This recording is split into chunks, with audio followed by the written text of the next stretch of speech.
Oh no. Oh my gosh. That was embarrassing. Woo! Oh my goodness, that was so cringe. Don't worry, I'm okay. That fall was planned. Hello everyone, I'm Amber Uhler, your Mrs. Florida 2024, Mrs. USA 2025, and Mrs. Universe 2026 pageant ambassador. I am so excited to share my message with you today. Amber, take it away. That part was planned, and just so we're clear, I lived. And that is the point. Why did I fall on purpose? Because I wanted all of you to feel the moment your body reacted before your brain could process it. The gasp, actually the laugh, the tightening in your chest, the secondhand embarrassment, witnessing the worst case scenario we all fear actually playing out. That feeling right there is what stops most people from ever trying. And I want to name what just happened because it's going to guide everything I say next. I call it the cringe compass. If something makes you cringe, if it makes you feel exposed, that's usually the direction your growth is pointing. Because the most embarrassing thing I've ever done wasn't falling on a stage, it wasn't competing in a beauty pageant, it wasn't weighing almost 300 pounds, and it wasn't failing. The most embarrassing thing I've ever done was to try, publicly, on a global scale. And somewhere along the line, we decided that that is the thing we aren't supposed to do. We've all been taught a very specific lesson. Trying too hard is cringe. Wanting something badly is so embarrassing, and failing publicly is absolutely unforgivable. So we learned to play it cool. We learned to say, I don't even care. We learned to downplay our dreams before anyone else could. And the cost of that lesson, millions of people living half lives. So let's define the word we throw around so casually, cringe. It's a verb, the sudden flash of embarrassment, the moment where you feel awkward and exposed or seen as trying too hard. And in modern culture, cringe has become a weapon used to police ambition. But here's what we rarely talk about. Cringe is not a warning sign. It's a signal, because cringe is often just courage in its earliest form. And that's something I know a little bit about. For most of my life, I was afraid to look like I was trying too hard. I wanted really, really big things, but only quietly. I worked really, really, really hard, but always invisibly. Until one day, I decided to stop waiting to feel ready. I lost over 160 pounds. I stepped into rooms where I didn't feel I belonged yet, and I raised my hand for opportunities before I felt qualified. And yes, sometimes I literally fell. But here's my secret. Losing the weight didn't fix my life. Courage did. Courage long before I was confident. Courage far before I felt ready. Courage even while people watched. That courage led to things that I never thought possible. Weight loss, pageants, raising millions of dollars for charity. But none of it happened because I finally felt ready. It happened because I was willing to feel cringe and do it anyway. After I won my first beauty pageant, finally living out one of those moments we're told is supposed to feel like proof of worth, I did what so many of us do. I pulled out my phone and opened the comment section. And mixed amongst the congratulations were comments like, "She's not even pretty. Why her? Did no one else compete?" And the final comment that stung the most, "This is so cringe." I remember staring at my phone and thinking, trying to be a better version of myself and to challenge myself is cringe? Oh, this is what trying publicly costs. Because no one tells you this part. You can do the thing. You can even win. And people will still decide you weren't worthy of the attempt. That moment could have ended my story. I could have closed my Instagram, learned the lesson, never competed again, and shrunk myself back down. But instead, something clicked.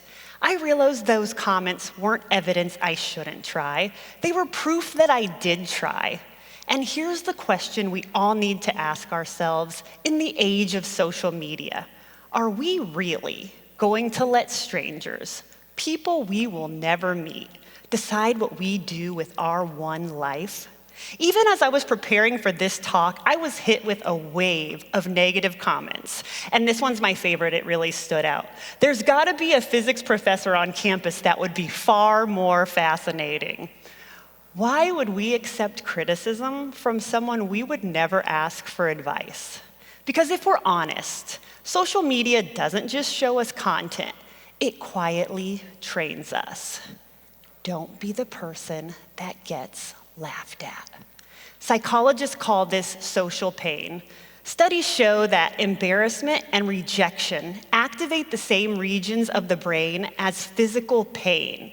Your nervous system doesn't know the difference between, oh no, I'm about to be rejected again, and oh my gosh, I'm about to be physically attacked. That's why embarrassment feels so dangerous. When your body screams, don't do it, don't post that, don't raise your hand, it's not trying to protect your reputation, it's trying earnestly to protect your survival. But here's the problem. Embarrassment isn't dangerous. Avoidance is. Dr. Carol Dweck's research on growth mindset shows that people who treat failure as information and not identity persist longer, perform better, and succeed more often. So in other words, the people who win aren't the ones who avoid embarrassment, they're the ones who reframe it. Facing embarrassment doesn't hinder progress, it creates progress. So if your body is reacting like embarrassment is danger, congratulations. It just means you're human. But it also means you have a choice. You can obey the alarm or you can use the cringe compass. So if you're waiting to feel ready, don't. Ready is a myth invented by fear. Try while your hands shake. Try while your voice cracks. Try while people watch. Because history doesn't belong to the people who were told yes easily. It belongs to the people who tried anyway. So let's talk about the importance of the language we choose, because the words we use decide what we attempt. So let's start reframing how we think right now. What if cringe is actually courage? And critics are just spectators, and failure is data driving us one step closer to success. Thomas Edison didn't fail thousands of times. As he famously said, he found thousands of ways not to make a light bulb. And that's a mindset shift. Failure isn't a verdict, it's feedback. And cringe is often the moment you collect the data. So, why do we give so much power to people who will never step into the arena?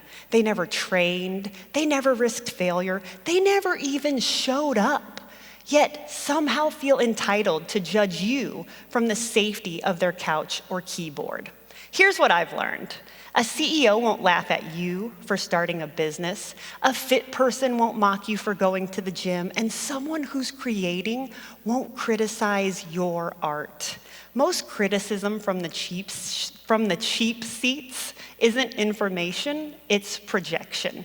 The word cringe is a form of social punishment. So let's turn cringe into a compliment. If someone calls your efforts cringe, good. It means you're visible. It means you're daring to do something they've never had the courage to do. And visibility is the price of courage. In the next 24 hours, I want you to do just one thing that feels a little cringe. Not dangerous, not reckless, just uncomfortable enough that your instinct is to hesitate. It might be signing up for a class, raising your hand in a meeting, posting that photo you keep saving as a draft, applying for a role you think you're not ready for, or just letting someone see you try. Whatever it is, you will know it when you feel it. The tightening in your chest, the little voice that says, "Oh no, what if they judge me?"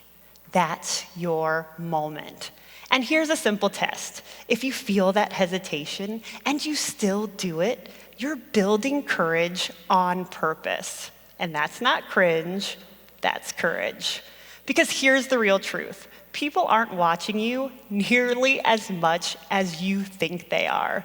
Psychologists call it the spotlight effect, the belief that everyone is watching you, judging you, analyzing your every move. But research shows something so freeing.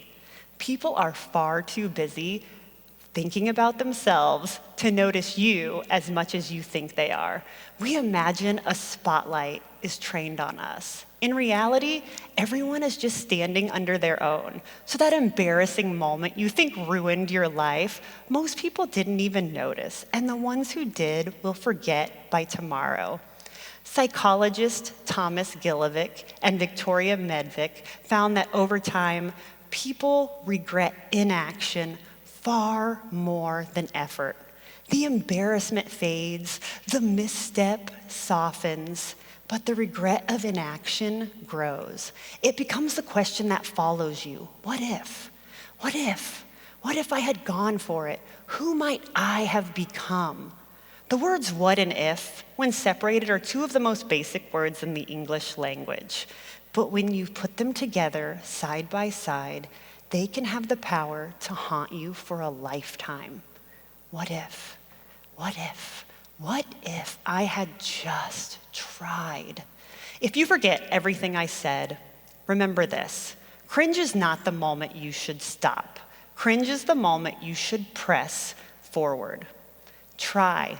Try loudly, try publicly, try imperfectly. Turn cringe into courage. Because the bravest thing you can do is let the world see you try. And trust me, you won't die. But something else will. The fear that's been running your life. Because that fall at the beginning, it wasn't failure, it was practice. It was the cringe compass pointing to courage. Thank you.